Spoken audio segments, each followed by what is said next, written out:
જ્યારે કોઈ વિદ્યાર્થી કે ભવિષ્યમાં જેને ઈસરોમાં જોડવા માંગતા હોય તેને કોલેજ કે શાળા તરીકે ક્યાં કયા વિષયનો અભ્યાસ કરવો પડે? ક્યાં કયા વિષયનો અભ્યાસ કરવો પડે? બહુ સીધું છે. મેં તમને કીધું કે તમને રસ શેમાં છે એટલા માટે મેં આગળ આ બધા ડિસિપ્લિનની વાત એટલે કરી કે મૂળભૂત રીતે તમારે સાયન્ટિસ્ટ કે એન્જિનિયર બનવું હોય તો ગણિત અને વિજ્ઞાનની અંદર તમારે ભણવું એ બહુ જરૂરી છે. પણ ગણિત અને વિજ્ઞાન ન ગમતા હોય તો તમે કોમર્સમાં જઈને પણ ઈસરોમાં આવી શકો. પણ એ સીધી વાત છે કે તમારે બીજા ડિપાર્ટમેન્ટમાં કામ કરવાનું થાય. બરાબર? એવી રીતે કોઈ પણ તમે સબ્જેક્ટ ભણો. અચ્છા, સાયન્સની અંદર એ પણ એવું નથી કે મેથેમેટિક્સમાં રસ હોય તો જ તમે આવી શકો. તમે બાયોલોજીની અંદર, તમને કેમેસ્ટ્રીમાં હોય, તમે જીઓલોજીમાં હોય, તમને કોઈ પણ સબ્જેક્ટમાં ઇન્ટરેસ્ટ હોય તો પણ તમે ઈસરોની અંદર આવી શકો.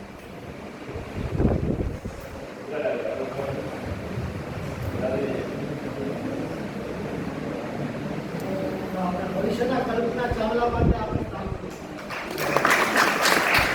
મિશન લોન્ચ કરતી થોડી જેટલી મિનિટોમાં વૈજ્ઞાનિકોના મનમાં શું ચાલતું હોય?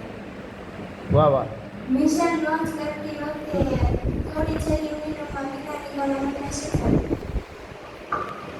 વાહ વાહ.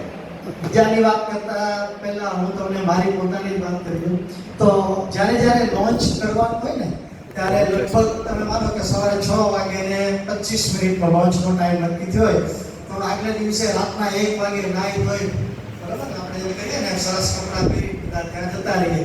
બધાના મિશનને કન્સોલ ઉપરની જગ્યા નક્કી હોય કે મારે આ જગ્યા ઉપર બેસવાનું છે, મારે આ જગ્યા ઉપર બેસવાનું.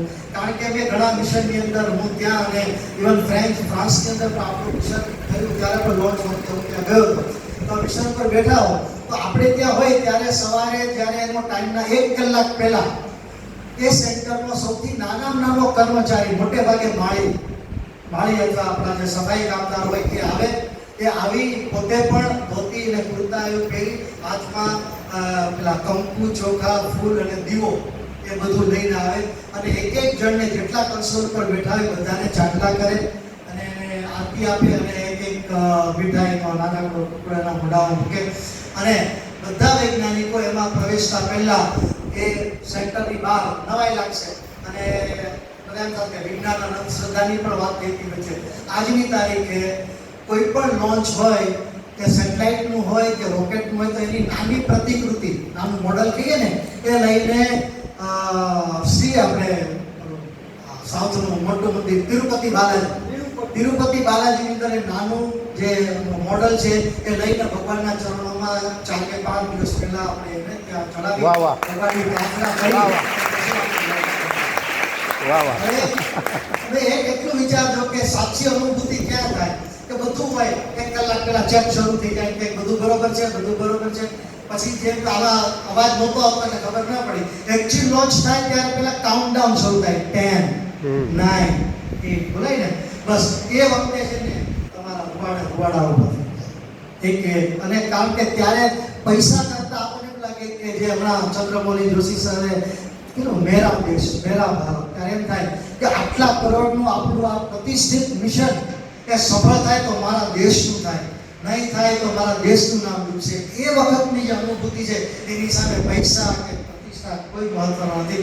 આજની તારીખે ઈસરોમાંથી નિવૃત્ત થયા પછી પણ હું ઘરે બેઠા જ્યારે કાઉન્ટડાઉન સાંભળું ત્યારે હજી મને એટલું જ એક્સાઇટમેન્ટ થાય છે જેટલું હું ત્યારે કન્સોલ ઉપર બેઠો. ઓહો, વાહ વાહ. વાહ સાહેબ. અનુભૂતિ લેવા માટે પણ તમારે એક વખત ઈસરોમાં તો જવું. વાહ વાહ. સમય ઘણો લીધો. અચ્છા, પ્રશ્ન